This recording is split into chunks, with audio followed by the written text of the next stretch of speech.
కొత్తపల్లి కొత్త రుచులకు స్వాగతం. కే స్పెషల్ బజ్జీ మసాలా పొడి. సన్నగా తరిగిన ఉల్లిపాయ, వేయించిన వేరుశెనగ పప్పు కూరిన వేడి వేడి పచ్చిమిర్చి బజ్జీకి కొద్దిగా ఈ మసాలాని దట్టించి తింటే బజ్జీ రుచి అమాంతం ఎన్నో రెట్లు పెరుగుతుంది. ఈ కే స్పెషల్ బజ్జీ మసాలా పొడి తయారీకి గాను ఏమి అవసరమో వాటిని ఏ నిష్పత్తిలో కలపాలో చూద్దాం. జీరా పౌడర్ 6 టీ స్పూన్లు, ఆమ్చూర్ పౌడర్ అంటే పచ్చి మామిడి పొడి 1 స్పూను, కూర కారం 1 టీ స్పూను, మిరియాల పొడి 1/2 టీ స్పూను, ఉప్పు రుచికి తగినంత.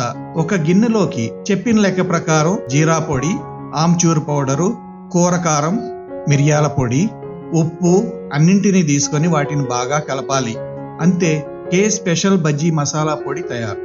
మా ఈ వీడియో కనుక మీకు నచ్చినట్లయితే మరిన్ని రుచికరమైన వంటకాల కోసం మా ఛానల్కు సబ్స్క్రైబ్ చేయండి. సబ్స్క్రైబ్ బటన్ ప్రక్కనే ఉన్న బెల్ బటన్ని యాక్టివేట్ చేయండి. అంతేకాకుండా ఈ వీడియోకి లైక్ కొట్టి మీకు తెలిసిన వారికి ఈ వీడియోని షేర్ చేయండి.